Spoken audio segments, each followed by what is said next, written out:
Nagsimula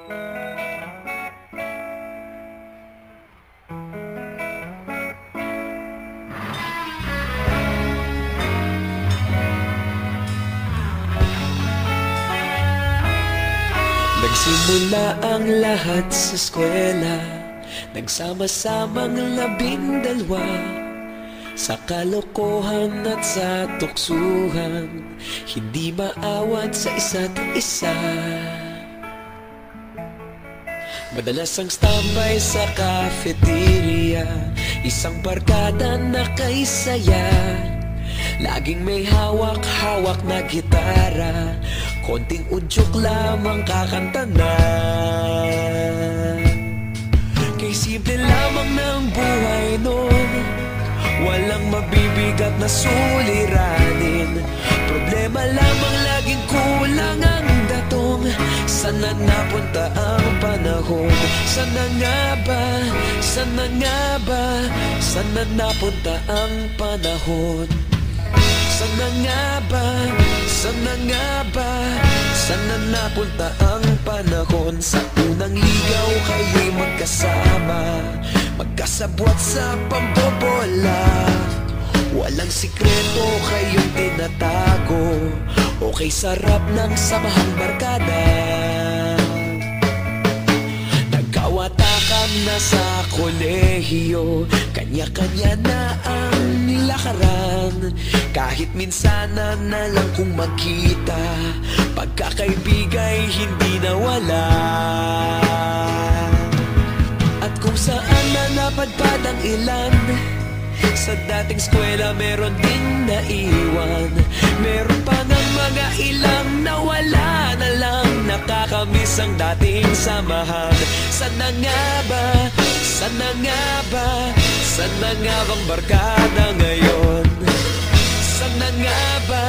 Sana nga ba? Sana nga bang barkada ngayon?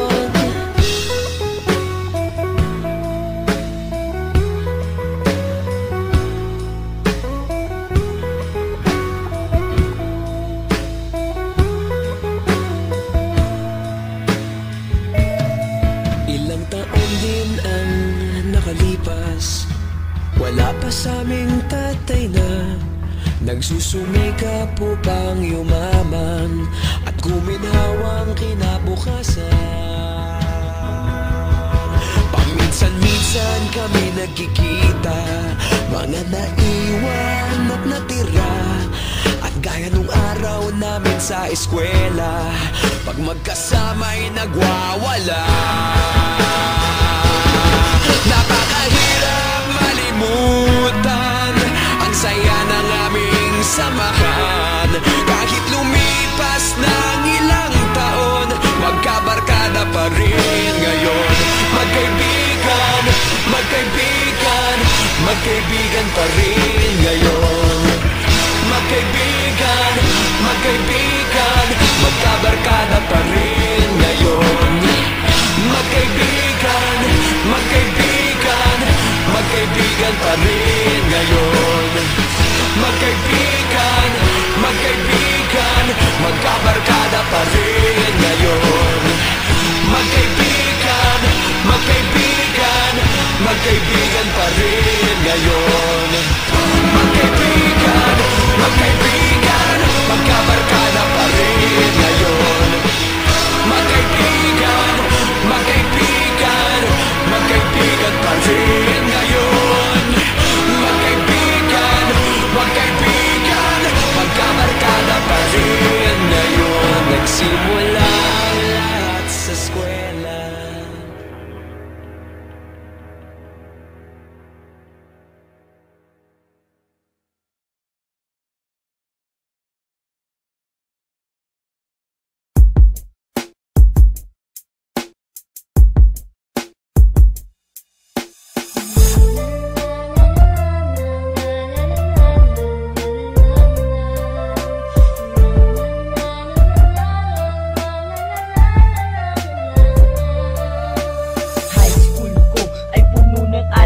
Na hindi malilimutan, lalo na nang makilala ang babaeng nagbigay sa'kin ng inspirasyon, na gumawa ng homework at makinig sa leksyon. Kaya nag-aral ng mabuti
gabi-gabi akong nagdarasal na sana'y ikaw na nga ang inilaan sa akin, makasama ko sa buhay para aking mahalin. Nang ako yung sagutin, muntikan na akong madrop, pero dahil sa iyo, naabot ko pa ang ulap.